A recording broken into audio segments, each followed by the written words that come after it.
Қайырлы күн қыздар. Бүгін ең керемет менің мектеп кезімнен пісіріп келетқан рецептін, авторлық рецептін деп айтсам болады. Пицца пісірудің рецептісімен бөлсем. Ең бірінші бізге жатталу өте оңай. Мысалға міне қараңыздар. 3 жұмыртқа керек, 3 ас қасық майонез керек, және де 3 ас қасық өзіңіздің үйіңізде қандай молочный продукт бар, кез келген. Мысалға мен сүт қосып жатырмын. Холодильнигіңізде не бар, соны қоса берсеңіз болады. Және де бір жарты кішкентай қасық дрожь қосып жібересіз. Разрыхлитель тоже кішкене көз мөлшерімен 5 граммдай қосып жібересіз да 18 ас қасық ұн қосасыз. Міндетті түрде өлшеп қосыңыздар, сол кезде күшті шығатын болады. Барлығын жақсылап араластырып аламыз. Және де қолымызды майлаймыз да, кішкене үйін қандырып қоясыздар. Бір жарты сағаттай қамыр дайын болғаннан кейін қолмен, ешқандай оқтаудың көмегінсіз, қолмен осылай шеттерін бүйтіп жайып шықсаңыз, болды, осылай тесто дайын болады.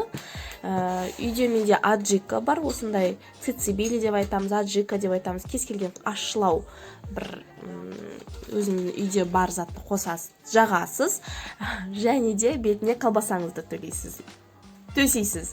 Мен сардельки төседім, және де майонез, петрушка, кетчуп, сұйық майы барлығын бетіне жаға бересіз, себе бересіз, болды, пицца дайын болады.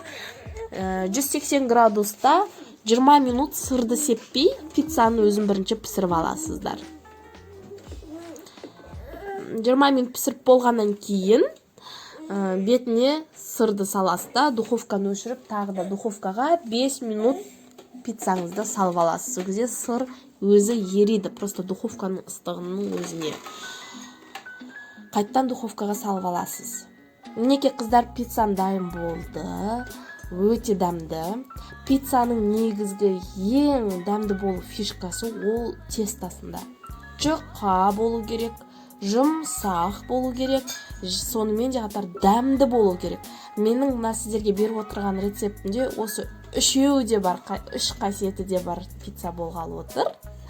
Және де екінші бір фишкасы ол міндетті түрде сырыңыздан моцарелла сыр болу керек.